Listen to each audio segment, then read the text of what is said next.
Right, Dad? You want the real reason your habits don't stick? It's not willpower. It's not motivation. It's not even your schedule, but it's because you're relying on your brain to remember to do something new. And your brain is already at its capacity. I mean, the anchor method fixes this, and it's so simple. You're going to think I'm holding something back, but I'm not. Trust me, I'm not. But it's that willpower, right? So here's what's happening.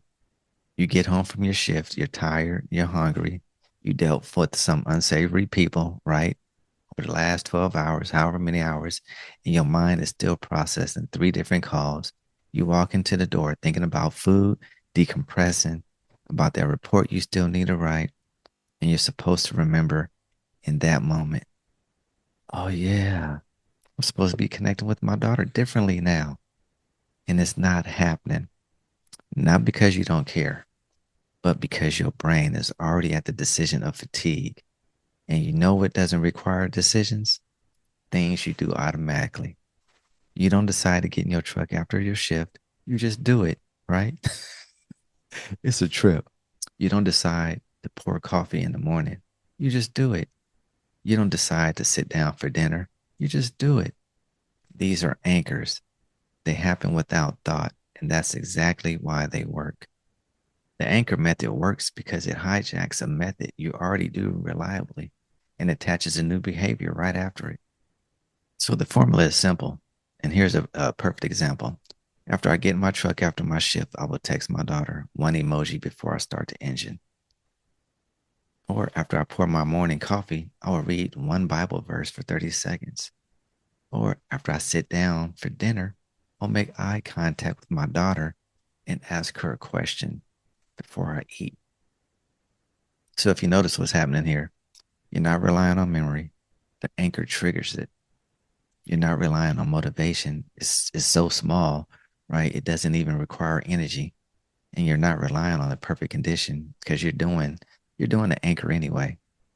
So not every anchor works for every goal. So here's how to choose. Your anchor needs to be one, daily. Happens every single day, no exceptions. Two, automatic. Do it without thinking. Three, consistent. Happens at roughly the same time. Context, right? Four, completed. Has a clear beginning and end. Now here are just some anchors to think about.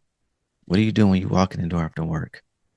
Sitting down for dinner or getting your gear ready for the next shift or settling into that chair at night, right? Right. Just think about those things right there and things that you typically do and things that you can actually add on to that. So if you sit down in your chair at night, maybe have your daughter sit next to you or engage her in a conversation and be like, hey, why don't you come sit next to me? So simple, right? But here are some bad anchors, right? You just think about these. When I have free time, that's not consistent.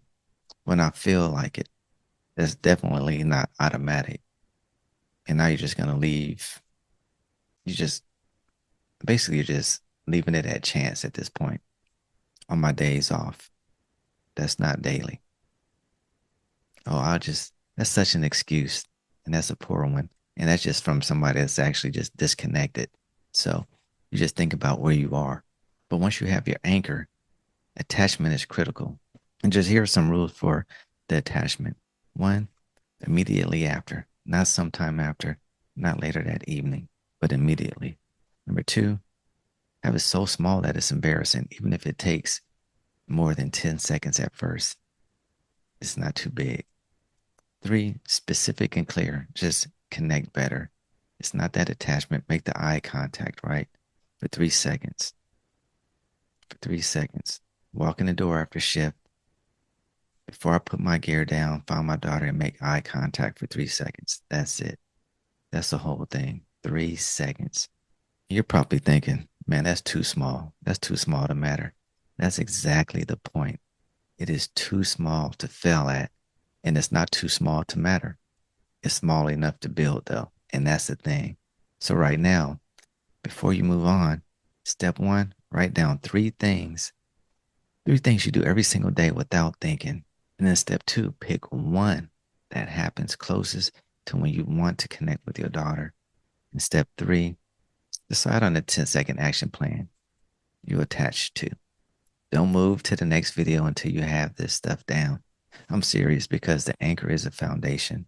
So you got to get this right, and everything else becomes easier. And in the next video, I'm just going to explain to you why starting so small isn't just helpful, but it's the only way this works. All right, come on, Dad. Let's keep it rocking and rolling. Why not you become the best version of yourself to be the best dad that you can be before the world gets her? Let's go.